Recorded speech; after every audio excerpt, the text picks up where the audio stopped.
Ya, kita lanjutkan kembali dua sisi. Melanjutkan tadi pernyataan Pak Enfafa, ini adalah kemenangan para pengusaha dan kerjasama dengan penguasa. Nah, bagaimana Anda melihatnya, Pak Bestari? Ya, kan kita nggak bisa melihat dengan kacamata kuda. Ya, betul. Saya mungkin melihat dari sisi berbeda karena saya tidak melihat seperti itu. Reklamasi ini yang setahu kami, ketika satu bidang pulau itu kemudian ukurannya saja, dari ukurannya katakan yang 500 hektar, hanya 37-38% yang bisa dibangun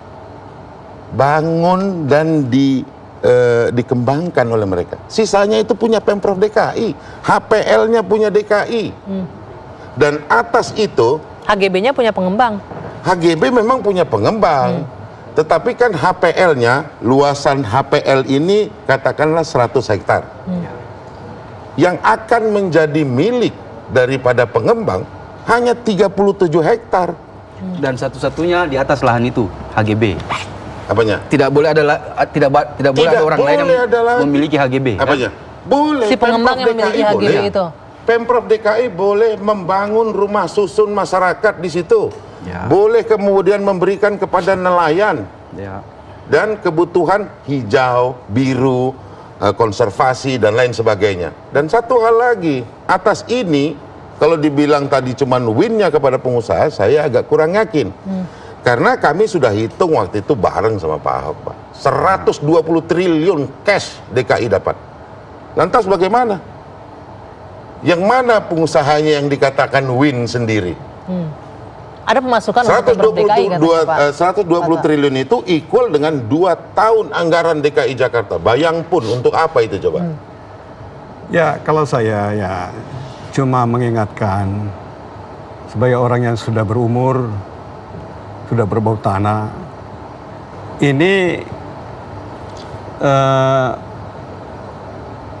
kadaluarsa untuk tuntutan pidana itu untuk korupsi itu 18 tahun.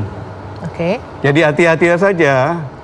Poinnya apa, Pak? Fatwa melihat ini ada ke arah sana. Kalau orang mengeluarkan izin, belum ada dasarnya sudah mengeluarkan izin itu. Yang saya bilang tadi itu cucu yang lahir dulu, kakeknya belum ada. Nanti itu di belakang hari kalau rezim berganti, karena ini dunia berputar, rezim itu juga berganti. Itu kalau rezim yang akan datang itu, orang-orang itu akan melaporkan ke KPK dan sebagainya, itu bisa dituntut korupsi. Oke, Pak Enfafa, Anda melihat artinya ada indikasi ke arah sana, ini pengeluaran izinnya bermasalah, tidak sesuai dengan prosedur. Nanti di belakang hari kan bisa digugat. Di belakang hari nanti bisa diusut itu. Ya namanya juga orang di belakang hari itu dia lagi kuasa, nanti penguasa yang lain lagi, itu kan bisa terjadi begitu. Jadi saya cuma mengingatkan. 18 tahun itu. Oke, nah tadi sampaikan Pak. Jadi ini hati-hati. Ingatlah, jangan cuma ingat hari esok saja, keuntungan yang di depan mata saja hari esok. Begitu pesannya, jangan hanya keuntungan sesaat saja. Nanti kita sama-sama mengingatkan kepada gubernur. Sebentar Bang Bestari. Ya, jadi saya pada gubernur ini, saya lihat sudah statementnya ada bahwa bergeming dia di dalam soal reklamasi. Dan memang dia salah satu faktor menangnya Anies Sandi itu adalah masalah pendiriannya dia, sikapnya dia bahwa dia tidak setuju reklamasi. Dan dia bergeming sekarang ini. Ya. Saya orang pertama yang akan menuding dia kalau dia berubah. Oke, sebentar, kita ingatkan kembali, kita refresh kembali di memori kita bagaimana pernyataan pasangan Anies dan Sandi ketika menyatakan menolak untuk reklamasi. Kita saksikan bersama-sama Bapak-bapak dan Bu Vivin di depan monitor ini. Bahwa nelayan di Jakarta meningkat kesejahteraannya, dan salah satu caranya mengapa kita menolak reklamasi. Karena reklamasi itu justru memberikan dampak yang amat buruk kepada para nelayan kita. Selain itu memberikan dampak kepada pengelolaan lingkungan.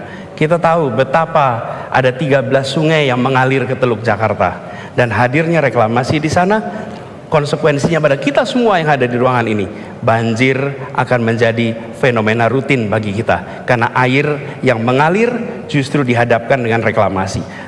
Oke. Bang Bestari, pernyataan ini gubernur yang akan dilantik dalam beberapa hari lagi, ini jelas menolak reklamasi. Bagaimana nanti DPRD juga akan menyikapi sikap dari gubernur yang akan dilantik nanti? Kami tidak mencampuri tugas gubernur tentunya. Kami, karena gini, perda yang dua ini diciptakan atau dibuat atau dibahas atau nanti diundangkan bukan untuk hari ini.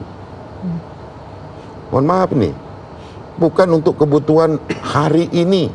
Dan tidak concern daripada kami untuk menetapkan bahwa setelah ini langsung diundangkan langsung semuanya, gubernur harus kerja. Ya kalau gubernurnya mau ya silakan. Tapi untuk 20-30 tahun ke depan ini bukan perda yang kemudian dibuat hari ini hanya untuk hari ini, tidak. Ini sepanjang masa. Ketika nanti pada satu ketika ternyata seluruh komponen masyarakat ini sudah menyatakan ya kita sepakat. Karena apa?